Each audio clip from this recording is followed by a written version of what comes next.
ഇപ്പോൾ കോൺഗ്രസിന്റെ ഈ തിരിച്ചുവരവിൽ UP ഉത്തർപ്രദേശിലെ വിജയം, അതുപോലെ തന്നെ രാജസ്ഥാനിലെ വിജയം, മഹാരാഷ്ട്രയിലെ വിജയം, ഇത്തരത്തിലുള്ള വിജയങ്ങൾ പല സംസ്ഥാനങ്ങളിലെയും വിജയം, ഹരിയാനയിലെ വിജയം ഒക്കെ ഒരു വലിയ രീതിയിൽ നിർണായകമായ പങ്ക് വച്ചിട്ടുണ്ട്. അതിൽ തന്നെ പ്രത്യേകിച്ചും ഉത്തർപ്രദേശിൽ നിങ്ങൾ SP-യുമായിട്ടുണ്ടാക്കിയ സഖ്യം, സീറ്റുകൾ വിട്ടുകൊടുക്കാൻ തയ്യാറായത്, ഇതെല്ലാം കോൺഗ്രസിന്റെ ഭാഗത്തുനിന്ന് വലിയ രീതിയിൽ മെച്ചമുണ്ടാക്കിയിട്ടുണ്ട്.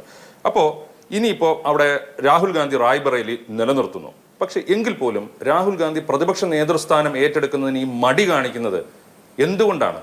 ആരാ മടി കാണിക്കുന്നു എന്ന് പറഞ്ഞത്? അങ്ങനെയാണെങ്കിൽ ഇപ്പോൾ ഇതിനകം തീരുമാനം ഉണ്ടാവേണ്ടത്. സഭ യഥാർത്ഥത്തിൽ തുടങ്ങുന്നത് 26-ാം തീയതി മാത്രമാണ്. പ്രസിഡന്റിന്റെ നയപ്രഖ്യാപനത്തോടെ തുടങ്ങുന്നത്, സ്പീക്കർ ഇലക്ഷനോട് കൂടിയാണ് തുടങ്ങുന്നത്.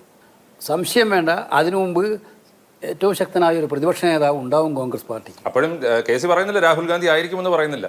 ഞങ്ങളെല്ലാം പ്രതീക്ഷിക്കുന്നു രാഹുൽ ഗാന്ധി അത് ഏറ്റെടുക്കും തന്നെയാണ്. ഇപ്പോൾ കോൺഗ്രസിന് ഇത്രയും വലിയൊരു വിജയം കൊടുക്കുമ്പോൾ ആളുകൾ സ്വാഭാവികമായിട്ടും രാഹുൽ ഗാന്ധിയിലേക്ക് ആ പ്രതിപക്ഷ നേതൃസ്ഥാനം എത്തും എന്നുള്ള അവർക്കൊരു പ്രതീക്ഷയുണ്ട്. അതിൽ അവരെ എങ്ങനെ നിരാശരാക്കാൻ നിങ്ങൾക്ക് പറ്റും? ഞങ്ങൾക്ക് അങ്ങനെ നിരാശരാക്കുന്ന കാര്യമില്ല. നിങ്ങൾ നിരാശരാകുന്നതെന്ന് ചിത്രീകരിക്കുകയാണ്. ഇത് ഒരു ബെസ്റ്റ് ഡിസിഷൻ LOPയുടെ കാര്യത്തിൽ യഥാസമയത്ത് ഉണ്ടാകുമെന്നുള്ള കാര്യം സംശയം വേണ്ട.